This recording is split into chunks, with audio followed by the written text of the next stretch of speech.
Christmas பண்டிகையை முன்னிட்டு பொதுமக்கள் சென்னையில் இருந்து சொந்த ஊர்களை நோக்கி படையெடுத்து வருவதன் எதிரொலியாக விமான டிக்கெட் பல மடங்கு உயர்ந்துள்ளதால் பயணிகள் கடும் சிரமம் அடைந்துள்ளனர்.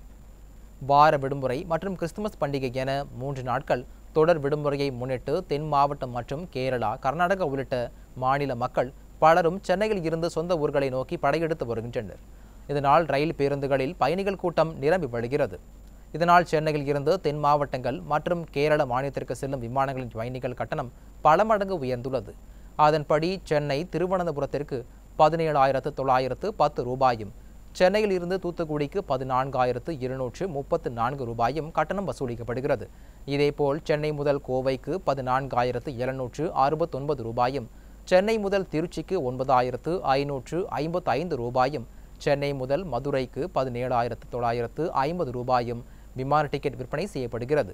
வழக்கமாக இந்த ஊர்களுக்கு சுமார் 3,000 ரூபாய் முதல் 4,000 ரூபாய் வரையிலுமே கட்டணம் வசூலிக்கப்படும். இதனால் விமான பயணிகள் கடும் சிரமத்திற்கு ஆளாகியுள்ளனர்.